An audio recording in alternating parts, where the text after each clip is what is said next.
Aquí comienza Diálogo de Fe y Salvación.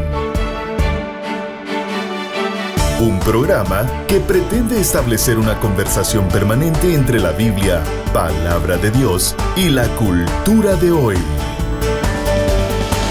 Diálogo de Fe y Salvación.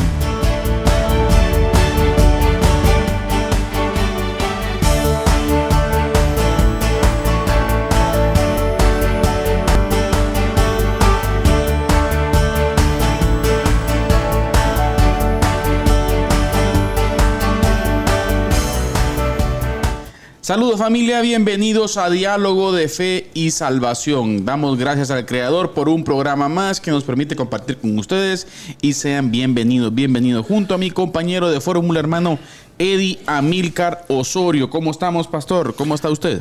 Bien, hermano Carlitos, gracias a Dios, bien. Contentos de poder estar una vez más aquí en Diálogo de Fe y Salvación, listos para un episodio más de...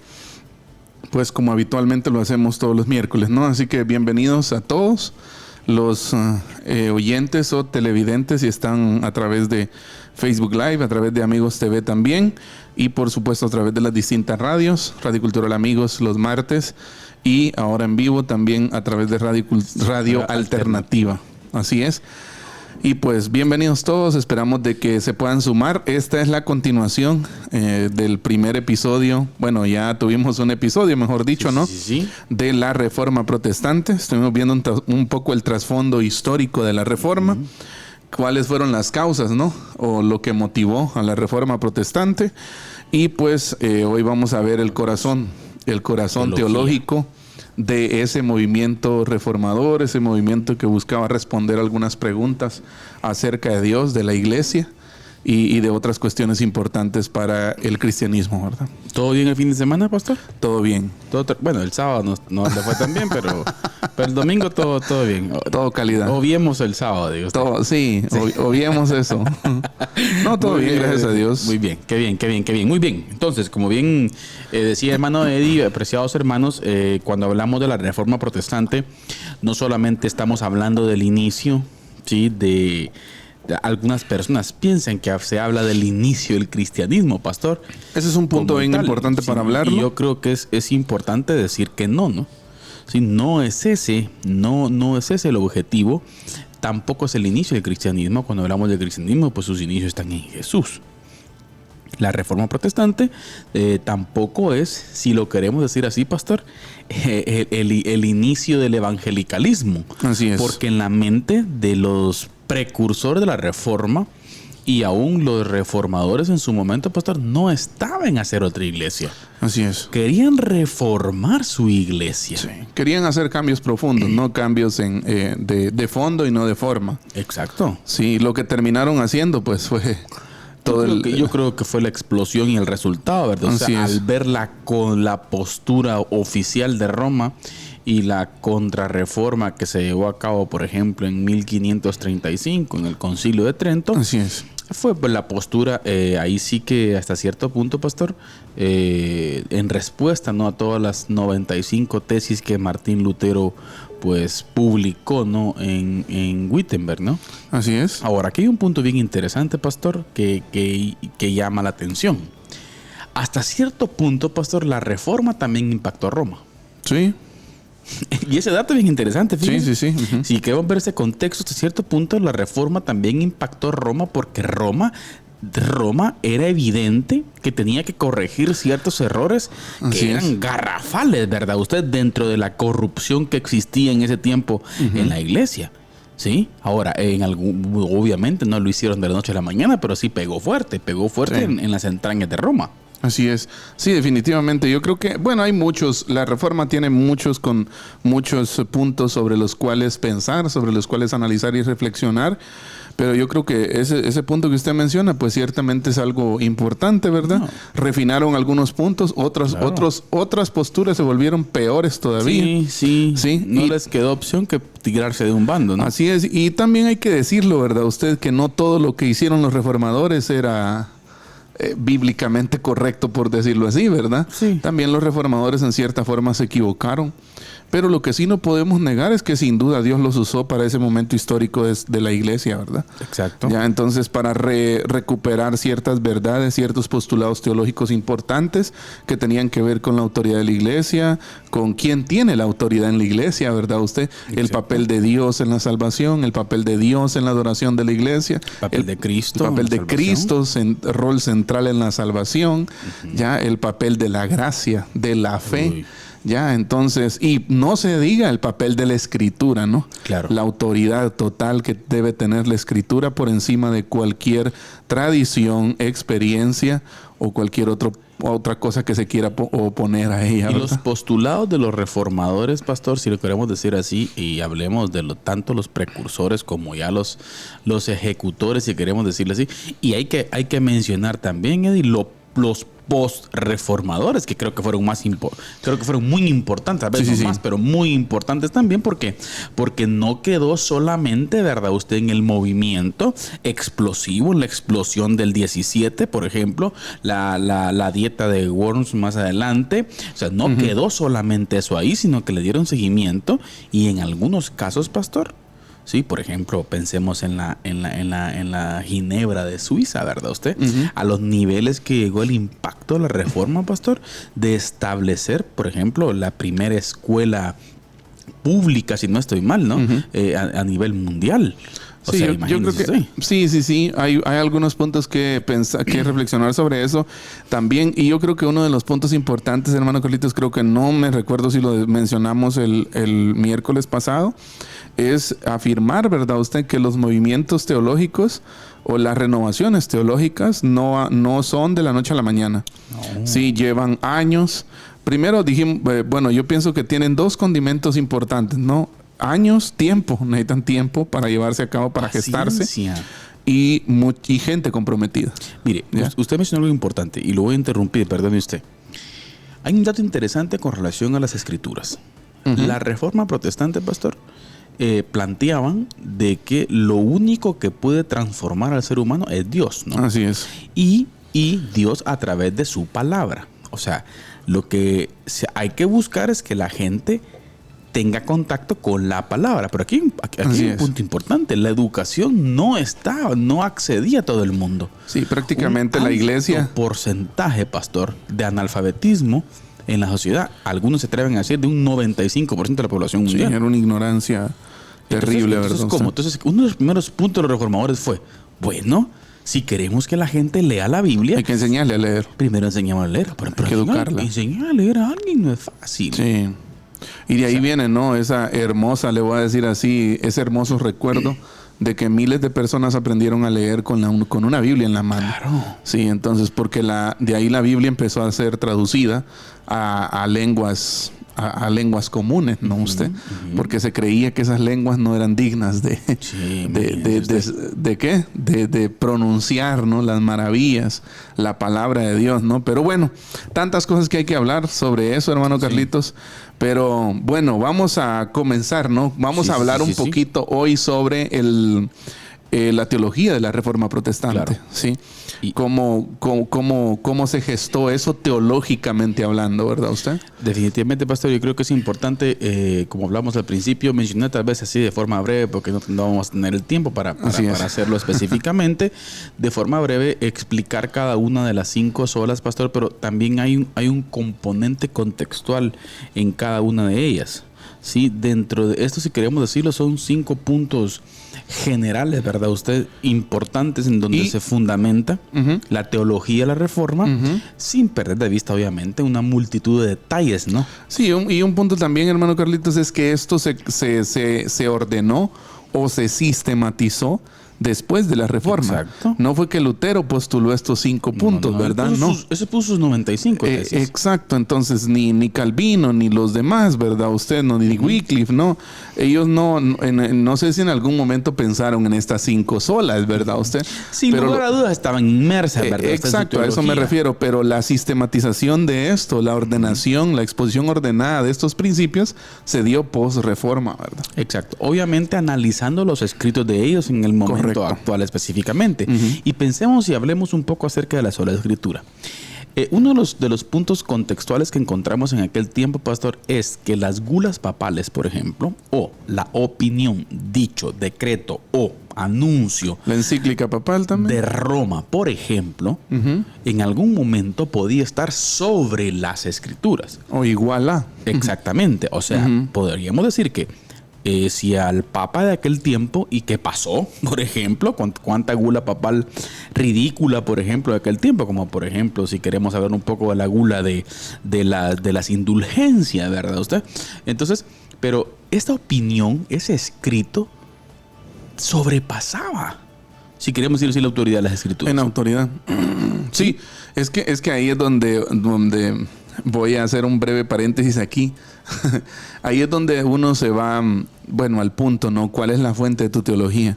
Claro. Ya, y yo recuerdo muy bien que cuando uno estudia las fuentes de teología, hay muchas fuentes para hacer teología.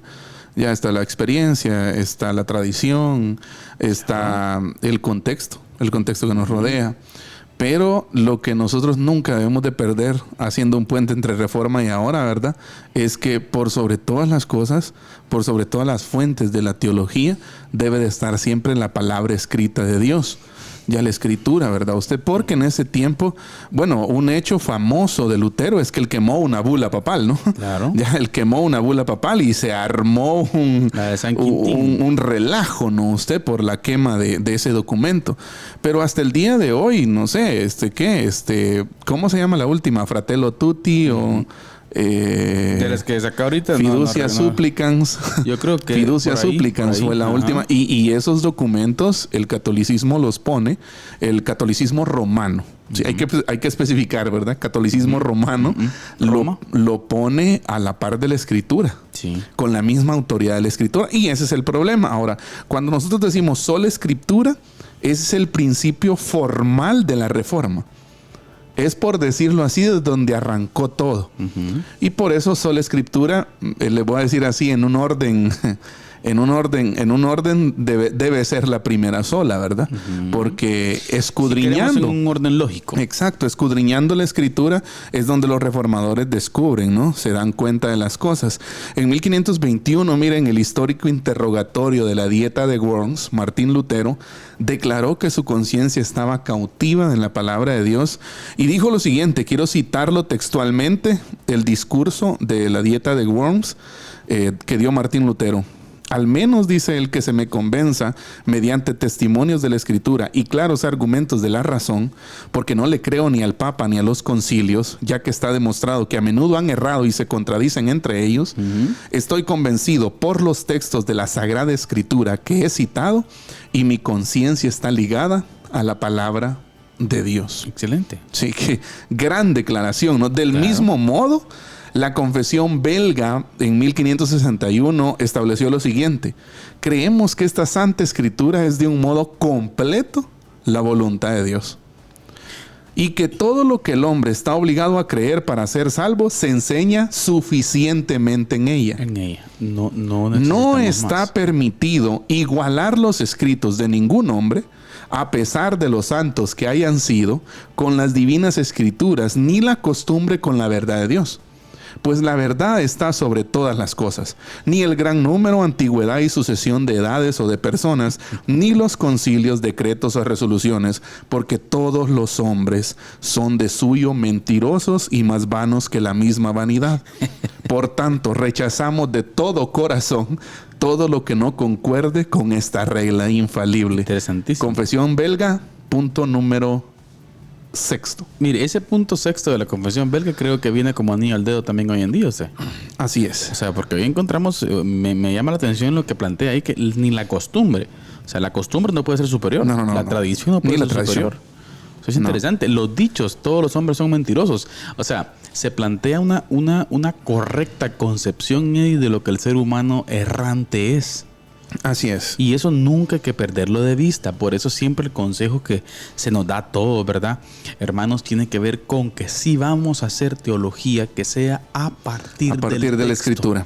A partir del texto. Así es. Nunca perdamos de vista el hacer teología a partir del texto, porque si algo podemos haber visto en la historia o los errores de la iglesia en la historia, pastor, la decadencia de la iglesia siempre comienza cuando abandona el estudio directo del texto. Sí. Entonces, eso nunca hay que perderlo de vista. La escritura nunca debe dejar o abandonar el rol central que debe tener en la exposición, en la predicación en la iglesia. Sí. Y hay que entender que ese acceso a todos. Exacto. No es de interpretación privada. No es de interpretación privada. Toda persona necesita tener ese contacto. Fíjense que es uno de los temas que nosotros, voy a hacer una aplicación práctica rapidita ahí. Platicábamos con un grupo de pastores que nos movilizamos en misiones rurales, plantación de iglesias. Y uno de los problemas que encontramos en estas áreas, por ejemplo, tiene que ver con el analfabetismo. Y una de las cosas que platicamos, ¿por qué no les enseñamos a leer a la gente? O sea, queremos que la gente se meta a un sistema de costumbres litúrgicas, si queremos decirlo así, pero hasta cierto punto no comprenden muchas cosas. Exacto. No terminan de procesarlas. Pero el problema es que ese proceso no lo queremos pasar, pastor. Sí. Se nos está yendo el tiempo en hacer cultos, cantar coritos, pero la gente no tiene ese contacto con la escritura. Sí, yo creo que bueno, alguien en algún momento nos dijo, ¿no? Concretamente, hermano David Suazo, yo recuerdo que nos dijo, no hay que decir misión integral, ¿verdad? Claro, misión es misión. Pero creo que en el contexto en el que estamos se hace necesario hablar de esa forma, ¿verdad? Usted. El profe lo que plantea es de que sea degradado el concepto, ¿verdad? Exacto, o sea, ¿por qué tenemos que estar diciendo integral? Exacto, la misión es la misión, ¿verdad? Y ya es integral. Pero a veces se dejan conceptos afuera, ¿verdad? Entonces, por eso la misión integral recupera, por ejemplo, eso sí, cuando la misión es integral, pues recupera íntegramente a la persona. Y eso quiere decir que la redención abarca no solo cuestiones espirituales. Es que ese es el detalle. Sino cuestiones también materiales. No, y hablemos, pastor, de la dignidad del ser humano. Sí, correcto. Ese punto no hay que perderlo de vista, iglesia. Sí. La dignidad del ser humano. El ser humano como creación de Dios.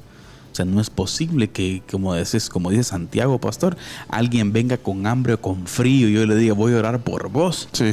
O sea, vení, comamos, va. Sí. Vení, mira, aquí tengo una sábana, agarrar la mitad, aunque sea. O algo, Eddie. Sí. O sea, necesitamos recuperar esa parte. Exacto. Entonces, solo escritura, solo la Biblia es nuestra regla de fe y práctica. Y por encima de ella, ni tradiciones, ni costumbres, ni dichos. ¿Qué tan importante? Ni confesiones. ¿Qué tan importante, pastor, será para la iglesia de hoy este punto? No, yo pienso que si en la Reforma Protestante fue el principio formal de la Escritura, yo creo que sigue siendo el principio formal para buscar renovarnos constantemente.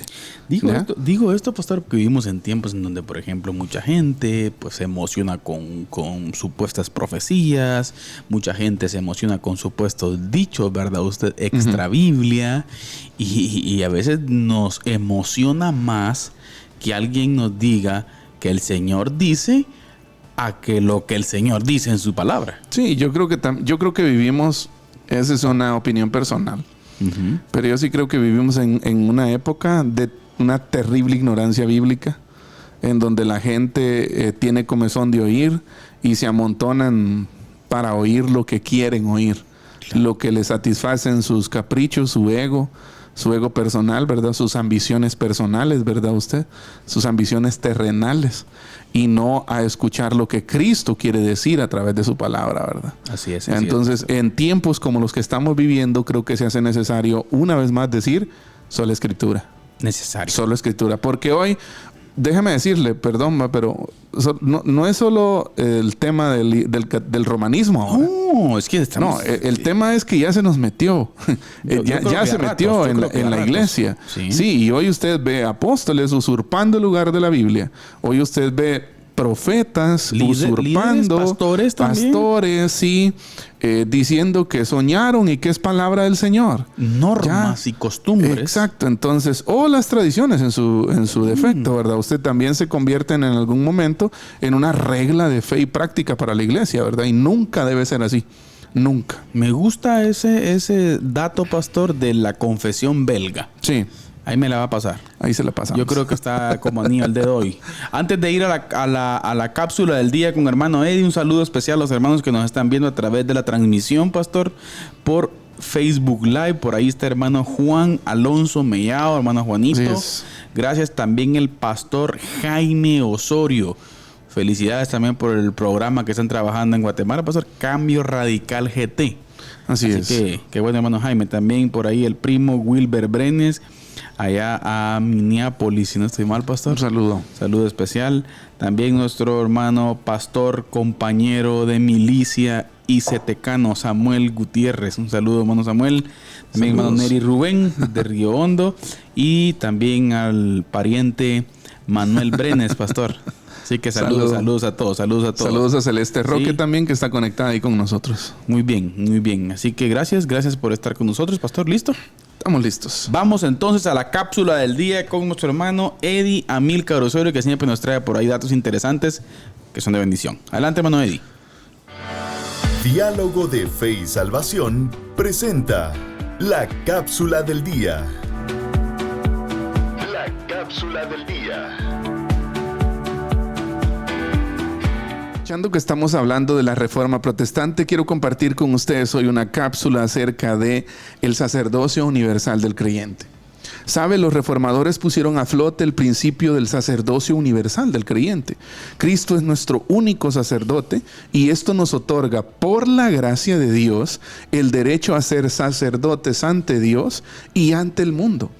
Muy contrario a la organización eclesiástica del siglo XVI, en la que se movía Martín Lutero y los reformadores, esta organización eclesiástica del siglo XVI se creía la única facultada para impartir o repartir, por decirlo así, la gracia de Dios. Al enunciar este principio, mire, los reformadores apelaban a la horizontalidad, iniciando un rompimiento con el orden perpetuado por siglos y estableciendo un nuevo paradigma en cuanto a la igualdad y democracia universal cristiana. En Cristo, ninguna investidura clerical, casta predominante del imperio de la iglesia, estaba por encima de otros sin importar su posición. En resumen, Cristo es el único mediador y en Él todos somos iguales. Eso significa que todos somos sacerdotes. ¿Por qué? Porque pertenecemos al cuerpo de Cristo. Y sí es cierto que Dios entre nosotros ha llamado a pastores, ha llamado a hermanos que sirven en posiciones de liderazgo, pero eso no quiere decir que tengan un rango espiritual más alto que un recién convertido. Sí. Ante Dios todos somos iguales. En Cristo todos somos iguales. Y en resumen podríamos decir que eso significa el sacerdocio universal del creyente.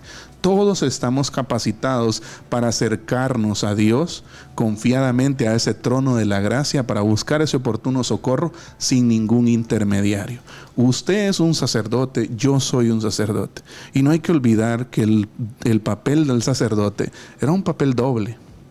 Es un representante de Dios ante el pueblo, pero también es un representante del pueblo ante Dios. Así que el sacerdocio universal del creyente no es algo ajeno a usted y a mí. Acerquémonos pues confiadamente al trono de la gracia. Acerquémonos con confianza, porque el único sumo sacerdote, Cristo Jesús, nos abrió un camino nuevo y vivo por medio de su sangre. Que el Señor les bendiga. Diálogo de Fe y Salvación presenta la cápsula del día. La cápsula del día. Bien, estamos de vuelta en Diálogo de Fe y Salvación y estamos de vuelta para continuar hablando sobre la teología de la Reforma Protestante. Tremendo ese tema, pastor. Por Así cierto, es. ese creo que debería ser una tesis reformada hoy en día a la iglesia de hoy. Sí. Qué importante es entender esta parte, usted. ¿Cómo se ha olvidado de esa parte? Sacerdocio universal. Yo creo que la iglesia de hoy necesita entender esta parte. Se ha, hasta cierto punto, entregado el quehacer eclesial solamente al liderazgo. Igual, en cierta forma, a una casta. A una casta clerical, ¿verdad usted? Ya unos tres y ahí en ellos radica toda la autoridad, digámoslo así. Y no debe ser así. Ese era el sistema No. por el cual la reforma fue necesaria. Claro. Ya, entonces yo creo que constantemente tenemos que revisar nuestras prácticas religiosas hoy y ver qué podemos corregir. Exacto. Muy bien. Entonces ahora, pastor, vamos con la siguiente sola.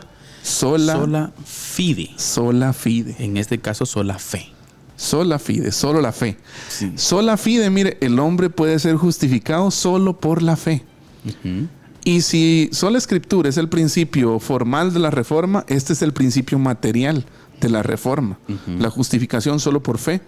La fe así recibida y reposada en Cristo, mire, y su justicia es el único instrumento de justificación, no siendo una fe muerta, sino más bien una fe que obra por amor.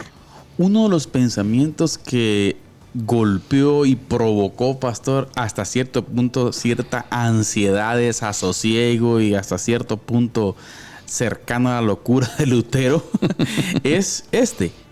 ¿Cómo me puedo sostener ante un Dios santo? Sí. ¿Cómo me puedo sostener en el juicio ante un Dios santo? Porque Lutero experimentó, pastor, querer ser bueno, se flagelaba, se metía en ayuno a tal grado que, como usted creo que lo explicó el programa anterior, a tal grado que el tipo, la gente que estaba con él desmayado lo metían a la casa. Sí. O sea, el tipo intentó y llegó a la conclusión de que no puede llegar al estándar santo de Dios. No. Y es donde llega la conclusión maravillosa que las escrituras nos muestran, que el justo Por la fe vivirá. por la fe vivirá.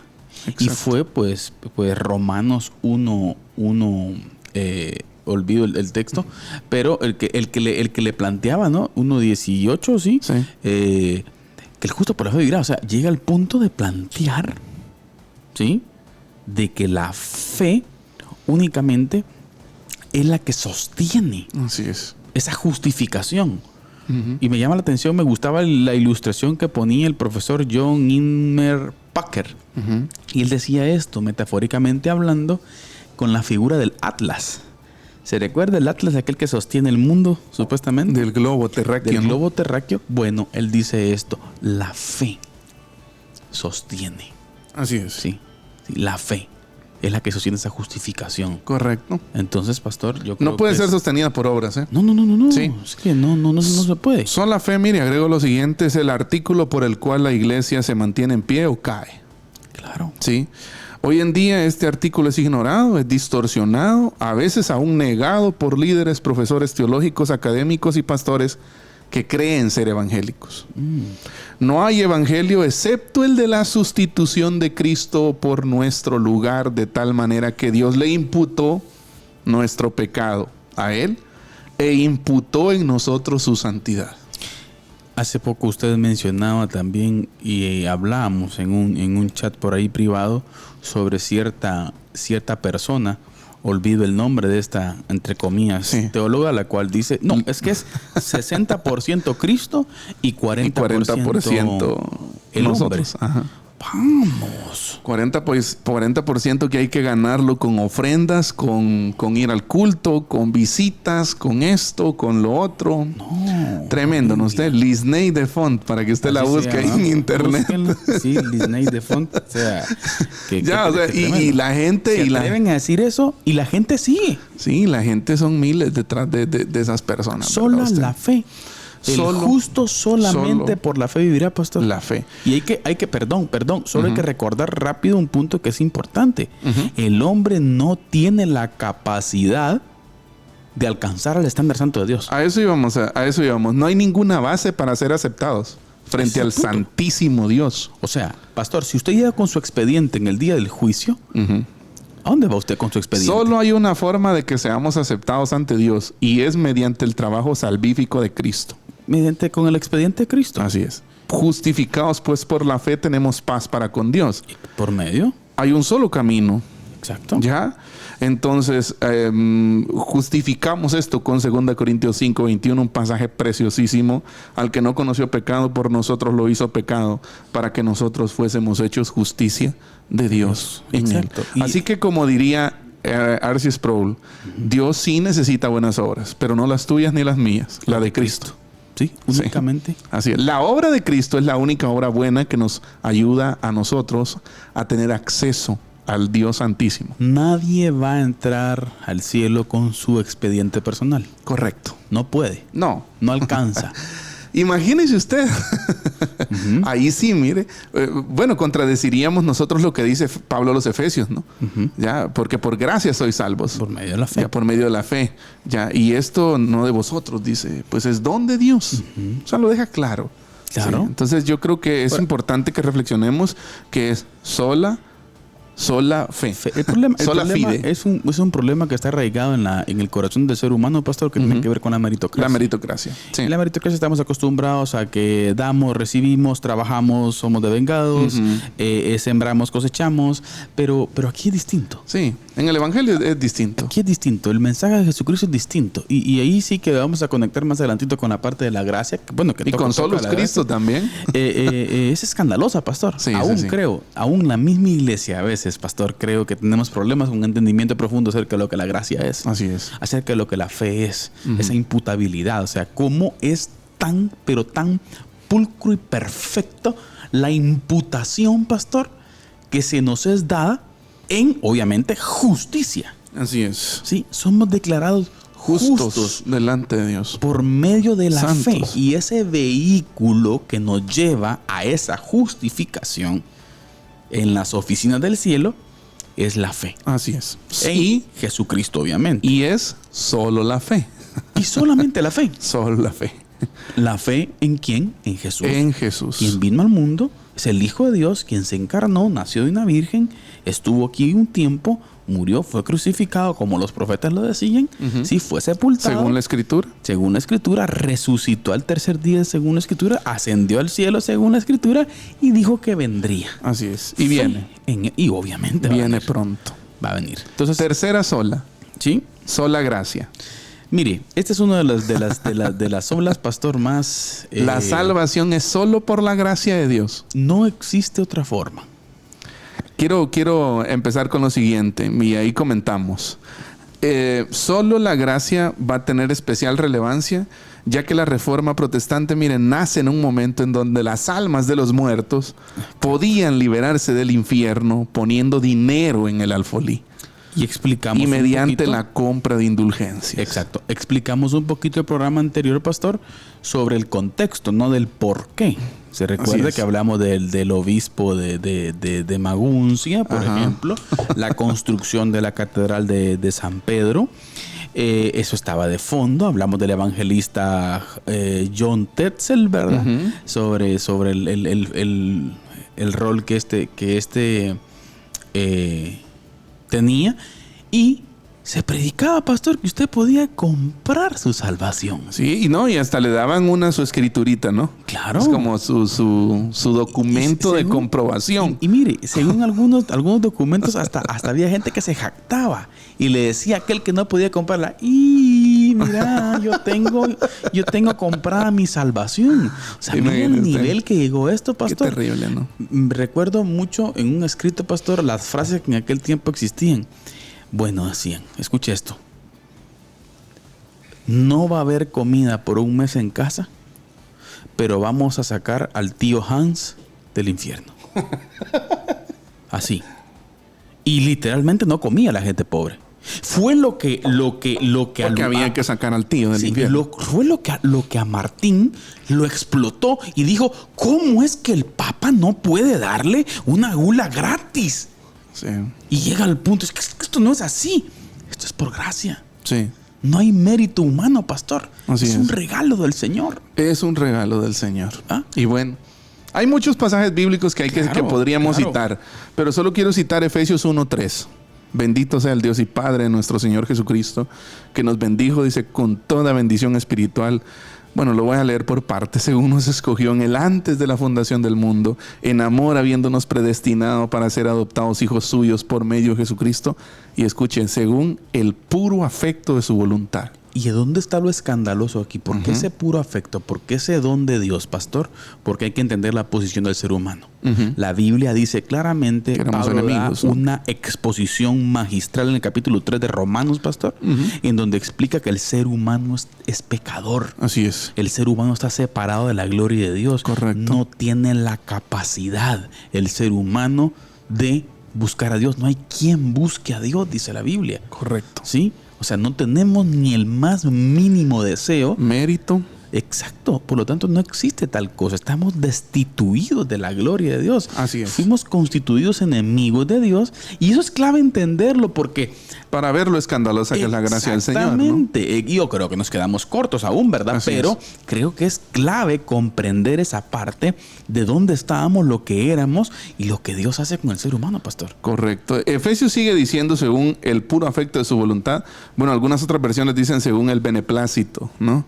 Para alabanza de la gloria de su gracia, dice, con la cual nos hizo aceptos en el amado, en quien tenemos redención por su sangre, dice, el perdón de pecados, según las riquezas de su gracia, que hizo sobreabundar para con nosotros en toda sabiduría e inteligencia. Maravilloso. Yo creo que es un principio fuera que no hay espacio para la duda. Quiero comentar un poquito acerca del pensamiento de olvido el nombre, de C.S. Lewis, de C.S. Lewis, pastor, sobre un diálogo en algún momento en Cambridge sobre las religiones del mundo. Ya C.S. Lewis ya era creyente en aquel tiempo. Y hacían la pregunta que ¿cuál era la diferencia entre todas las religiones? Correcto. Y todas, pues, todos llegaban a la conclusión, no, pero es que algunos ofrecen eternidad. Sí, pero es que todos ofrecen esto. Porque llegaron a la conclusión que ofrecían todo, casi lo mismo. Y en algún momento él se para, no. La diferencia con el Dios de la Biblia es que todos los dioses que ustedes han mencionado ofrecen algo, pero tienen que hacer algo. Exacto. Para alcanzarlo. Exacto. La diferencia con el Dios de la Biblia es que lo da. Es pura gracia. Por gracia. Por gracia. La gracia, pastor, es la diferencia. Correcto. ¿Sí? Y esa gracia la que a veces no comprendemos, pastor. Y nos cuesta entender. Hacia nosotros y, ojo, y peor aún, hacia las personas. Los demás. Porque qué bonito es aplicármela a mí. Sí. Bendito el Señor. Pero aplicársela a otro, es el punto. Sí. Y va para ahí, la doble vía, ¿no? Sola gracia, mire, es el fundamento sobre el cual Dios acepta a los hombres. Claro. La gracia es lo contrario a pago o compensación. ¿Mérito? Ya. Ninguno. Cualquier cosa que una persona merezca o se haya ganado por su mérito o esfuerzo es pago o compensación. Claro. Pero la gracia no tiene que ver nada con méritos personales. La gracia solo la puede disfrutar. ¿Sabe quién puede disfrutar de la gracia? La gente indigna. Amén. Ya, la gente indigna. Esta es la esencia del evangelio. Porque por gracia sois salvos, no por obras, para que nadie se gloríe. O sea, no es algo que usted y yo ganamos. Amén. Ya, es pura gracia. De manera que, mire, para su salvación usted no puede ni debe confiar en usted, ni en la iglesia, ni en algún líder religioso. Amén. La salvación es únicamente por la gracia de Dios. Por gracia. Ya. Esta confianza falsa muchas veces ha inundado la iglesia evangélica. Esa confianza falsa de que si confío en tal cosa, ¿no?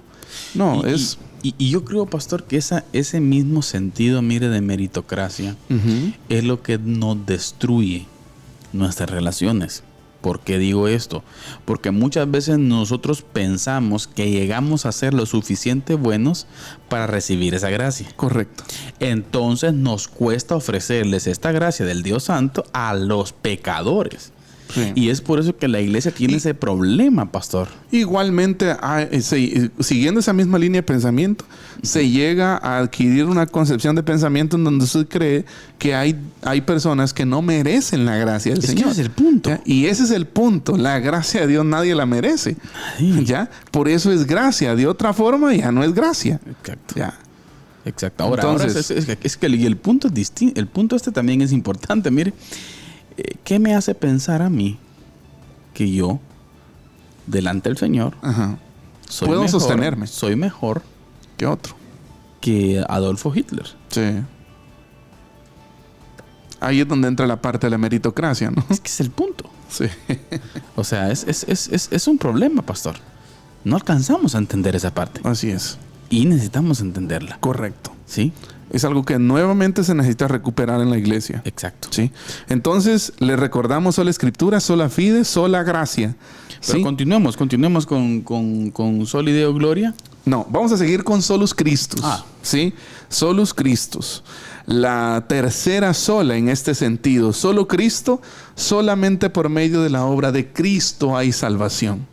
La Reforma, mi hermano Carlitos, hizo un llamado a la iglesia a regresar a la fe solo en Cristo como único mediador entre Dios y el hombre. Mientras el romanismo mantuvo que hay un purgatorio y las almas son detenidas ahí y pueden ser ayudadas por las oraciones intercesoras de los santos, de los feligreses, los santos deben ser invocados y venerados y que sus reliquias deben ser veneradas, los reformadores enseñaron que la salvación es solamente a través de la obra de Cristo. Exacto. Quiero citar concretamente a Juan Calvino en la Institución del Cristianismo, y él dice: intervino Cristo e intercediendo por nosotros tomó sobre sus espaldas la pena y pagó todo lo que los pecadores habían de pagar por justo juicio de Dios, que expió con su sangre todos los pecados que eran causa de la enemistad entre Dios y los hombres, que con esta expiación se satisfizo al Padre. Vemos solamente hacia Cristo para obtener el favor divino y el amor paternal. Amén. Solo Cristo. El detalle, pastor, es de que en la época de la Reforma se estaban encontrando un sinfín de intermediarios, Sí, para tener alcance al Señor en este caso. correcto. Y dentro de los postulados teológicos de los reformadores se llega a la conclusión, ¿verdad? Obviamente retornando a la Biblia, que no hay ningún otro nombre dado a los hombres en quien podamos ser salvos, y de igual forma en quien tengamos acceso al Señor. Así es. Entonces solamente Jesús. Jesús dijo, ¿no? Yo soy el camino y la verdad y la vida. Y nadie viene al Padre si no es por mí. Entonces es importante que recuperemos hoy en día. Necesitamos recuperar esos conceptos. Este lema entonces, hermano Carlitos, Solus Christus, define el origen y el objeto central de la fe cristiana. Por eso, mire, al igual que los reformadores debemos oponernos a exaltar cualquier cosa que no sea la suficiencia de Cristo. Amén. Ningún ritual, ninguna institución, ningún individuo puede ni debe ser motivo de confianza, sino solo Cristo. Ningún proyecto, ninguna visión o necedad debe competir por el lugar primario de Cristo en la iglesia.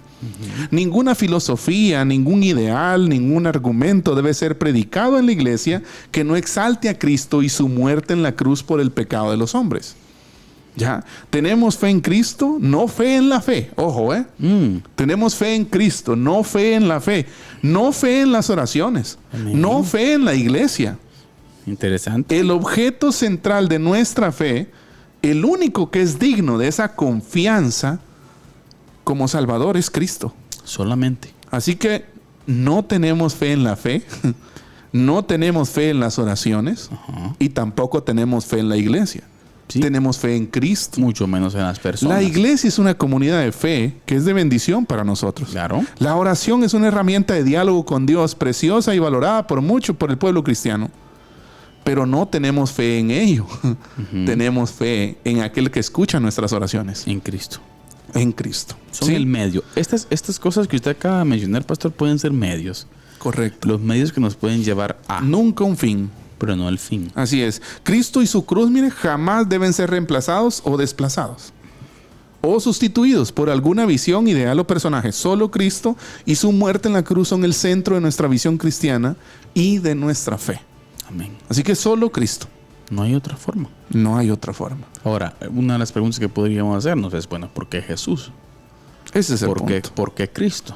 Bueno, la Biblia afirma claramente, pastor, una de las evidencias más grandes, el único que ha vencido la muerte, Así es. Cristo. Me encanta lo que dice en cuanto a eso, hermano Carlitos, Colosenses 1:13. Claro. Sí, Él es la imagen del Dios invisible, el primogénito de toda la creación, porque en Él fueron creadas todas las cosas, las que hay en los cielos, las que hay en la tierra, visibles e invisibles, sean tronos, sean dominios, sean principados, sean potestades. Todo fue creado por medio de Él y para Él. Y Él es antes de todas las cosas. Y todas las cosas, dice, en Él subsisten. Y Él es la cabeza del cuerpo, que es la iglesia. El que es el principio, el primogénito entre los muertos, para que en todo tenga la preeminencia. Amén. El primer lugar, la centralidad. Solamente en Él. Solamente Cristo. Interesante, pastor. Yo creo que es fundamental que en cada una de las áreas de la iglesia, pastor, en cada uno de los puntos de liderazgo, si queremos decirlo así, en cada uno de los programas, en cada una de todas las cosas que nosotros hacemos dentro de la iglesia, debe ser el que predomina. Correcto. Cristo. Sí. Hacia Él está apuntando todo. Sí. Sí, obviamente, en primer lugar. Y si algo no apunta a Cristo, no vale la pena. Es que no tiene sentido. Sí. Todo debe apuntar a Él. Exactamente. Porque es el punto unificador, ¿no? Exactamente. Tesis última, o última tesis, Soli Deo Gloria. Solo a Dios la gloria. ¿A qué nos referimos con esto? Que solo se le debe dar la gloria a Dios, principalmente en dos cosas: en la salvación de los pecadores y en la adoración de la iglesia. Exacto. No, ni en la salvación de los pecadores, ni en la adoración de la iglesia, algo que no sea Dios puede o debe ocupar el primer lugar o el rol central. Ninguna cosa. Siempre debe ser Dios. ¿Y qué hizo la Reforma en este sentido? Recuperó la enseñanza y la predicación sobre la soberanía de Dios sobre todos los aspectos de la vida del creyente. Y de igual forma entender que el objetivo último de la vida cristiana es glorificar a Dios. Correcto. Y hacer todo con el fin de agradarle y honrarle. Eso iba a decir precisamente que más tarde, después de la Reforma Protestante, no tengo la fecha exacta, pero la Confesión de Fe de Westminster empieza con una gran pregunta. Sí. ¿Cuál es el fin principal del hombre? Sí. Y la misma Confesión de Fe de Westminster señala la respuesta. 1670. Por ahí, ¿no? ¿Algo? Y pico. Es post-reforma. Ajá. Pero de alguna forma la Confesión de Fe de Westminster tiene raíces reformadas, podríamos decir. Y si usted lee la Confesión de Fe de Westminster, empieza con una pregunta. Esa es la primera pregunta. ¿Cuál es el fin principal del hombre? Exacto. Y la responde de esta manera. El fin principal del hombre es el de glorificar a Dios y gozar de Él para siempre. Ahora, es clave también entender el contexto de la Reforma, pastor. ¿Sí? En donde literalmente a cada uno de los clérigos, o como usted dijo en su cápsula, la casta clerical, se le rendían glorias, pastor. Correcto. Se le rendía pleitesía. Y hay que recordar también que el Papa era, o es hasta el día de hoy, según el catolicismo romano, el vicario de Cristo, ¿no? ¿Ya? O sea, el que está en lugar, el sucesor de Pedro, ¿no? Bueno. El que está en lugar de Cristo en este mundo, ¿no? Usted. Ya, sí, entonces. Qué lamentable. Exacto. Entonces, ahora algo que me llama la atención a mí en la sola de Soli Deo Gloria es que los reformadores vieron, mire, que toda la vida podía ser vivida bajo la gloria de Dios. Amén. O sea, que no solo los clérigos podían alabar a Dios, también un médico. Existen formas de pensamiento las cuales llevan a un exceso, y hasta cierto punto, pastor, un exceso de glorias sobre personajes, sobre personas, sobre líderes, sobre pastores, los cuales creemos, pastor, excesivos. Correcto. Dentro del contexto. Y tenemos que entender que el único que merece la gloria y la honra, pastor, en el contexto de iglesia, es el Señor. Correcto. Porque Él es el que hace todo. Sí. Él es quien produce en nosotros el querer como el hacer, dice, por su buena voluntad. Entonces creo que tenemos que recuperar esa parte donde todo lo que se hace, pastor, es para la gloria de Él. Correcto. Y entender que todo lo que sucede es porque Él así lo quiso. Así es. No se equivocó Pablo cuando dijo en el capítulo 11 del libro de Romanos, ¿no? En la parte final, verso 36, porque de Él y para Él, por Él y para Él son todas las cosas. A Él sea la gloria por los siglos de los siglos. Amén. O sea, qué final, ¿no? Sí, yo creo que es importante eso, hermano Carlitos, y también remarcar, ¿no? Ningún hombre, ningún líder, ningún predicador, ningún apóstol, ningún profeta, ningún esto o aquello, nadie puede usurpar la gloria de Dios. Exacto. ¿Ya? Dios se merece toda gloria y toda honra y nosotros debemos dársela. ¿Ya? Amén. Nosotros le debemos a Él toda gloria y toda honra. Claro. Ya no, usted no está llamado a dar esa gloria que le pertenece a Dios a un hombre. Sí, o a un líder. Sabe mucho pudo haber hecho o puede haber hecho ese líder religioso por usted o el pastor o qué sé yo, ¿verdad? Pero no es para él la gloria de Dios. La gloria de Dios es solo para Dios. Esa persona o esos personajes seguimos siendo vasos útiles. Vehículos. Somos tubería, diría Mark Dever. Exacto. ¿Ya? Tubería, que llevamos agua del punto A al punto B. Punto. Ya. Esa es nuestra labor y deberíamos estar contentos y felices con eso. Dijo esto, pastor, porque muchas veces a un alto porcentaje, aún hasta los conflictos de la iglesia hoy en día, tiene que ver con eso. Sí. Con la ausencia de gloria. No, es que yo quiero que no me reconocimiento, ¿no? Sí, fíjese, siempre tenemos ese problema y tenemos que entender que el único que merece gloria, honra y honor en todo esto, pastor, es el Señor. Correcto. Y un punto para cerrar este tema de solideo gloria, hermano Carlitos, la última sola. Hay un libro que alguna vez leí de Sam Waldron y él habla de algo que también abarca la sola de solo a Dios la gloria, que es el principio regulador de la adoración. ¿A qué se refiere el principio regulador de la adoración? Que es Dios quien determina cómo va a ser adorado. Amén. No usted, ni yo. Amén. Él es el que establece el principio. ¿Quién regula cómo le adoramos? Dios. ¿Dónde? En su palabra. Claro. ¿Ya? O sea, no soy yo, no es como digo yo, es como dice Dios en su palabra. Exacto. ¿Ya? Así que el principio regulador de la adoración es Dios. Dios nos dice a nosotros cómo nosotros debemos adorarle. Excelente. Yo creo entonces, vamos a la recta final, pastor. Habemos llegado al final. Yo creo que es fundamental, familia, que hoy en día la iglesia de hoy, y ese va a ser el tema del próximo programa, si Dios permite, pastor, vamos a hablar un poquito acerca de contextualización y cómo estos principios, estas tesis planteadas allá por el año 1500 vienen a jugar un papel fundamental hoy en día, el impacto que tuvo, los resultados que tuvo y hacernos la pregunta del millón, ¿no? Si hoy en día celebramos los 507 años de la Reforma Protestante, ¿qué tanto estos principios que estamos celebrando son vigentes y vívidos dentro de nuestra práctica cristiana? Sí. Yo creo, hermano Carlitos, que cada iglesia debemos vivir en constante revisión, ¿no? Revisión en constante sentido de reforma. ¿Ya? Constante sentido de reforma, constante frase sentido... famosa, por cierto, en la época de la Reforma. Así es. La iglesia siempre reformándose. Así es. Precisamente estaba leyendo eso antes del programa, que la iglesia reformada siempre reformándose.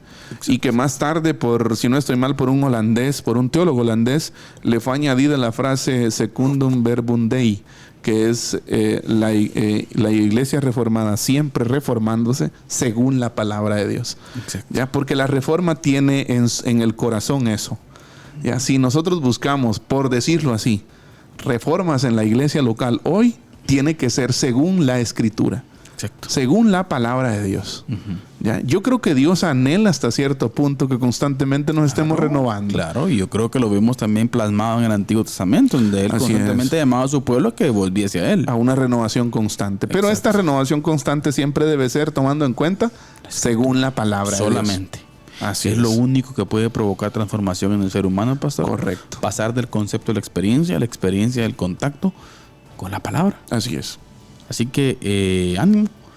¿Seguimos adelante? Hay que seguir. Nos vemos el próximo programa, si Dios permite. Sí. Primero Dios, el próximo miércoles. Estar pendientes. Sí, aprovechando que tenemos unos minutos ahí extras o unos segundos, queremos invitarles a todos a que estén pendientes todos los miércoles a las 6 de la tarde, siempre por Facebook Live, aquí en la página Ibex Chiquimula, porque pues la página de nuestro programa fue eliminada, ¿verdad?